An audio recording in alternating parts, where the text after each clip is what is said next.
Hey guys, Sanjay here, and in this video I am going to show you guys my full impressions of the Yuphoria, and let's have a look at the device completely and thoroughly. So before further ado, let's get into the video. And the first thing I would like to mention is the build quality, because the build quality is like very good. You get a scratch guard with the phone in the box, but I did not attach the scratch guard yet because I wanted to see if the screen performs very good without scratch guard. And I used it for a day and it was quite rough use, but the phone performed very good, so no issues whatsoever. You can clearly use the phone without scratch guard too. And let's talk about the back panel. And the back panel is not that fit to the phone. Like if I just use a slight pressure to remove the back panel, then also it will come out. So it's that easy. And the back panel just sits on the phone. It's not at all like it completely fits to the phone. It's very easy to remove it and very easy to fit it too.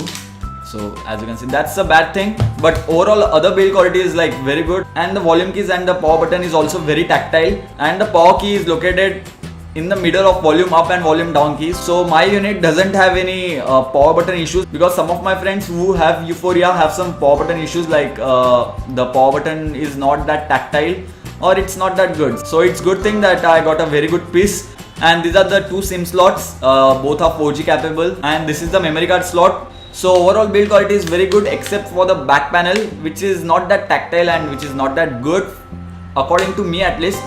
So other than that, the build quality is very good, so I'll give 8 out of 10 marks for the build quality on the Yuphoria. And after build quality, let's talk about the display on the phone. And some of the guys who have Yuphoria, rather some of my friends again, have some pinkish tint on the phone, and luckily there is not much amount of pinkish tint on my phone. Let's compare it with Mi3. So as you can see, this is complete white. This is Mi3 and it surely has a very good display. So this is pure white and this is some pinkish tint, and obviously my device has a pinkish tint, but it's not up to an extent on which I'll start hitting the device. So as you can see, the pinkish tint is present on my phone too. And Yuphoria had the same problem of bluish tint on the display, but when I flashed some ROMs like the latest CM 12.1 ROMs on the Eureka, the screen looked better, like the whites looked white and it wasn't like bluish tint present on the screen. And if we get a kernel for Yuphoria which will support color correction or something like that, then we can change some colors and add some blue or remove some red, something like that, then the screen will look better. So I hope you releases some OT updates to fix these issues. And surely there are many software bugs that are present on the phone, and there are a few proximity sensor bugs here and there too. The proximity sensor works very fine, no issues with the proximity sensor actually, but the issue with the proximity sensor is that the proximity sensor is located at extreme right of the phone. So because of this, yesterday my friend called from this phone and the right side part of the phone was not covered, so the proximity sensor was not able to detect the distance between that and it didn't turn off the screen. So this is an issue, because if we see on Mi3, the proximity sensor is present over here, like it's very close to the earpiece, so it should have been very close to the earpiece, but it's not present. And if we enable the double tap feature and if we get a call, then there are some issues, but this is surely not a proximity sensor bug. This is just a software bug which can be fixed through software updates. And let's talk about the gaming on the device. And the gaming on the device is surely very good. I'll surely upload a video of gaming very soon. And all the calls that I made yesterday were fantastic, no issues whatsoever. Rather, I would like to mention that the call quality was very good for me. And the performance of the phone is also very good. As you can see, I have so many apps running in the background. There are too many of them.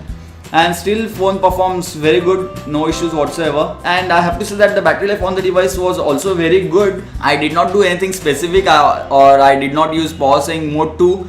Still the phone performed very good, and the brightness, as you can see, the 4 hours of screen on time includes the phone on full brightness for 1 hour or 1.5 hours, because I was studying at that time.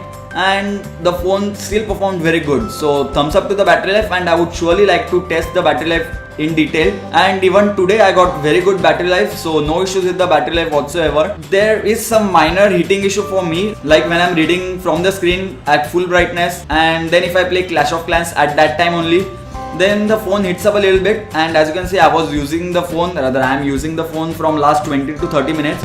let's see if the phone has heated up or not. The phone has not heated up actually. So as you can see, the temperature is 33 degree over here, 35 degree measured over there, and in the front it's 34 degrees, so it's pretty normal. It's maximum 35 degree right now. With my bare hands I cannot feel the temperature that much, so it's not like anything to worry about. But surely after gaming on full brightness, the phone did heat up. As you can see, I have already downloaded the games for the gaming review, and the gaming review with the temperature check will be coming shortly, so stay tuned for that. And one more software bug is that if we just go into multitasking tray, and if I hit this button to clear all the applications, see how much time it will take. And this is not the bug present only in Yuphoria, even Eureka has this bug. Rather, most of the CM12 ROMs have this bug, and I hope Cyanogen fixes this bug very soon. And as you guys might be knowing that Yuphoria runs on 5.0.2, and here we can see that it's 5.0.2 Lollipop. And I have already made a video on how to root Yuphoria, and I'll surely recommend you guys to root the Yuphoria, because by rooting your warranty is not void, and you can add many more things, like you can use GreenFi application to improve the battery life even further. And the sound quality is very bad on the device, like sound output through the earphones is very bad. So by rooting you can surely fix that. I'm going to try everything to fix that issue, and if I'm able to fix that issue, then I'll surely make a video on how to fix the bad sound output through earphones for the Yuphoria. And you can try those methods after rooting only, so I'll completely suggest you guys to root your Yuphoria. And as I said, the sound quality through the earphones is very bad, but the sound quality through the rear facing speaker is very good. I'll just play something. So there is no...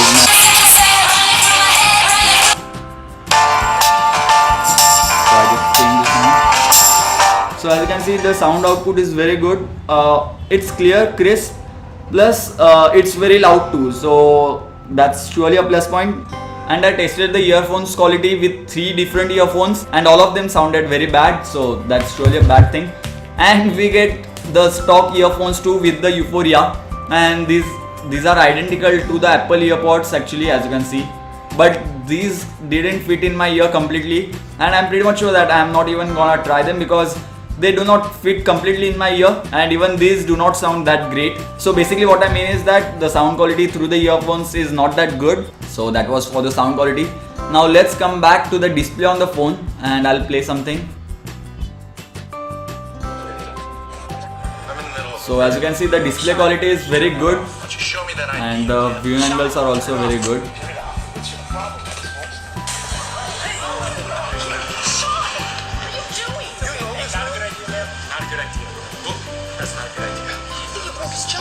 And I surely like the display on the phone. And now let's talk about the camera on the phone. And the camera is completely identical to the OnePlus One's camera. Rather, this is the Cyanogen OS camera, so it will be identical on all the Cyanogen OS phone. So let's click a photo, and if we zoom in, as you can see, there are details present, and the camera is surely good. It's not at all bad comparing, and at 7,000 price it performs very good. So let's switch to the front facing camera, and I'll say that I'm sitting in quite dim light. This video is so bright because of my camera's exposure settings, and I have just enabled one light over here. This is my tube light, basic tube light. And if let's click a picture. I didn't smile, that's okay. And if we zoom in over here, so as you can see, there are details present on the picture. So the front facing camera is also very good, and I clicked some good photos with the Yuphoria too. So as you can see, these are some of the pictures that I clicked, and I clicked this one with the HDR mode, and it performed surely very good. And as we are having Cyanogen OS on the Yuphoria, there are tons of features that are present on the phone, and you can customize almost everything. So if we just go into themes, we can select different themes if we want. Like if we want the Yuphoria theme, then we can apply this theme, and everything will be changed. As you can see, it will be changed in a minute. So now I have applied Yuphoria theme, and there are tons of theme available on Play Store for free, which can be applied on the CM12 ROMs. And at 7,000, if you are getting Cyanogen mod, which is like very good and very customizable, plus it is stable, and the future software updates are also very good. So surely thumbs up to you for having Cyanogen OS on a 7,000 rupees phone. And the overall performance of the phone is also very good, as I mentioned. So the display on the phone is very good, The overall performance is very good. There are few minor software bugs here and there, but surely that they can be fixed with the software update, and I'm pretty much sure that they will be fixed in the next software update coming. There is no proximity sensor issue over here. Like Eureka had some hardware proximity sensor issue, but Yuphoria certainly doesn't have any hardware proximity sensor issue. But as I said, there are some software issues. So when we enable double tap gesture and if we receive call, that doesn't work that well. And yes, I forgot to mention that double tap to wake is present on the phone. Let's enable that. That's already enabled. So we can double tap the screen to unlock the phone. That's surely a great feature, but unfortunately I had to turn this off because it got unlocked in my pocket so many times. I used OnePlus One, Eureka, Zenfone 2 which had double tap to wake, but none of them unlocked in my pocket. But Yuphoria surely unlocked in my pocket, so that's a bad point. And once again, that's a software issue, and that will be fixed in the OT update too. And talking about the camera is also very good, and the build quality of the phone is also very good with the metals at the side.